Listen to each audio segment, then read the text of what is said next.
Bonjour à tous et bienvenue sur Football Night. Aujourd'hui, nous revenons sur l'un des matchs les plus spectaculaires de ce début de Coupe du Monde 2026. Direction le groupe F avec l'affiche entre la Suède et la Tunisie disputée le 15 juin 2026. Une rencontre qui s'annonçait très équilibrée sur le papier mais qui va finalement tourner à la démonstration suédoise. Avant le coup d'envoi, les deux équipes avaient de grandes ambitions. La Suède voulait confirmer son retour parmi les grandes nations européennes. La Tunisie espérait réussir un exploit pour bien lancer sa campagne mondiale. Et pendant plusieurs minutes, les Tunisiens vont montrer de très belles choses. Le début de match est particulièrement rythmé. Les deux équipes cherchent rapidement à imposer leur style. La Tunisie affiche beaucoup d'agressivité dans les duels et tente de presser haut pour gêner la relance suédoise. De son côté, la Suède cherche à construire avec patience tout en exploitant la vitesse de ses attaquants. Les premières occasions sont partagées. Les Tunisiens se montrent dangereux sur plusieurs transitions rapides.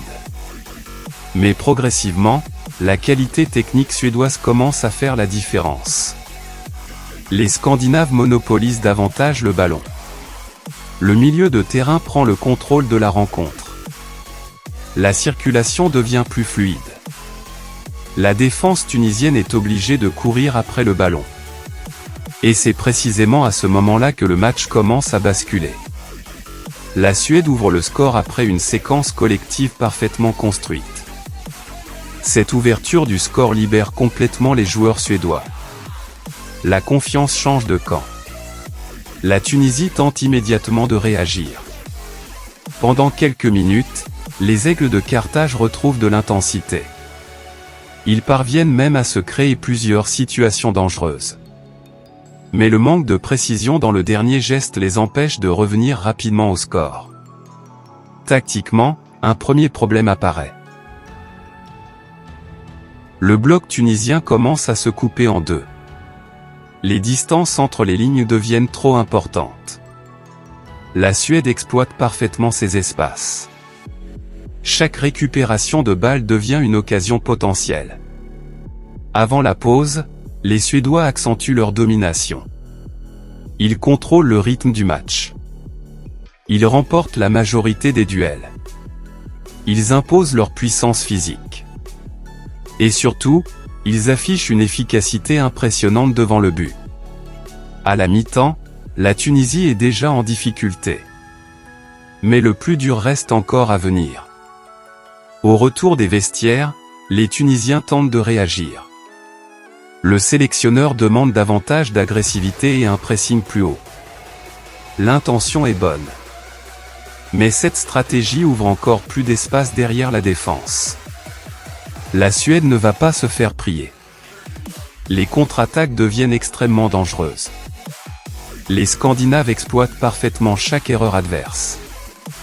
C'est là que l'on voit toute la maturité de cette équipe. La Suède ne se précipite jamais. Elle attend les bons moments. Elle frappe quand il le faut.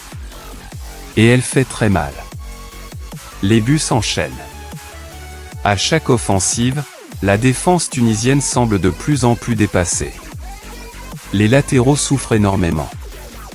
Le milieu n'arrive plus à protéger la défense. Et les attaquants doivent multiplier les efforts défensifs. Résultat. L'équipe perd progressivement son organisation. De son côté, la Suède joue avec une confiance totale. Les combinaisons offensives fonctionnent parfaitement. Les mouvements sans ballon créent constamment des décalages. La qualité des centres et des passes dans les 30 derniers mètres fait la différence. Malgré tout, la Tunisie refuse d'abandonner. Les joueurs continuent de se battre.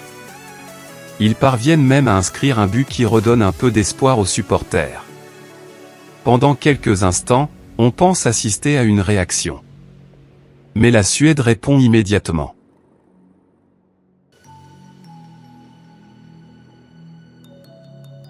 C'est probablement ce qui impressionne le plus dans cette rencontre. La capacité des Suédois à répondre instantanément aux temps forts adverses. Mentalement, cette équipe semble extrêmement solide. À mesure que les minutes passent, l'écart se creuse. La Tunisie accuse le coup physiquement. Les espaces deviennent immenses. Les Suédois en profitent pour continuer à attaquer. Le score enfle. Et la rencontre prend alors des allures de démonstration.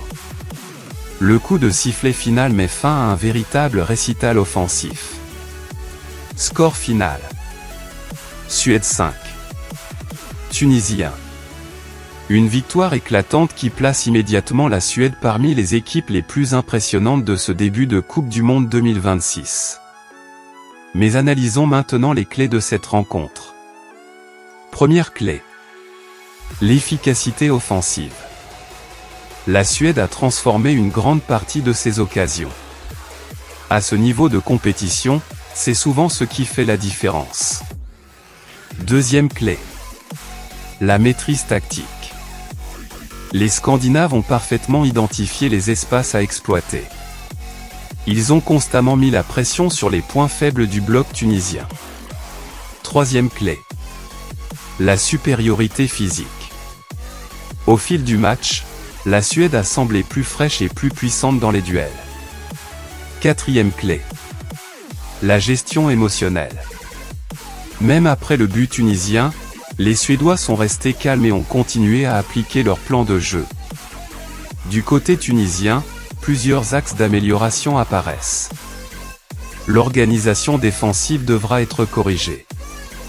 La gestion des transitions devra être meilleure. Et surtout, l'équipe devra retrouver davantage d'efficacité devant le but. Car malgré la lourde défaite, tout n'a pas été négatif. La Tunisie a montré de bonnes intentions offensives. Mais à ce niveau, les erreurs se paient immédiatement. Pour la Suède, ce succès est un message envoyé à tous les adversaires du groupe F. Avec une telle performance, les Scandinaves se positionnent comme de sérieux candidats à la qualification. Ils abordent désormais les prochaines rencontres avec une énorme confiance. Une chose est sûre. Cette victoire 5-1 restera comme l'une des démonstrations les plus marquantes de cette première journée de Coupe du Monde 2026. Dites-nous dans les commentaires. La Suède peut-elle aller très loin dans cette Coupe du Monde? Et la Tunisie peut-elle encore se qualifier malgré cette lourde défaite? N'oubliez pas de liker la vidéo, de vous abonner à Football Night et d'activer la cloche pour ne manquer aucun résumé du Mondial 2026. Merci à tous et à très bientôt sur Football Night.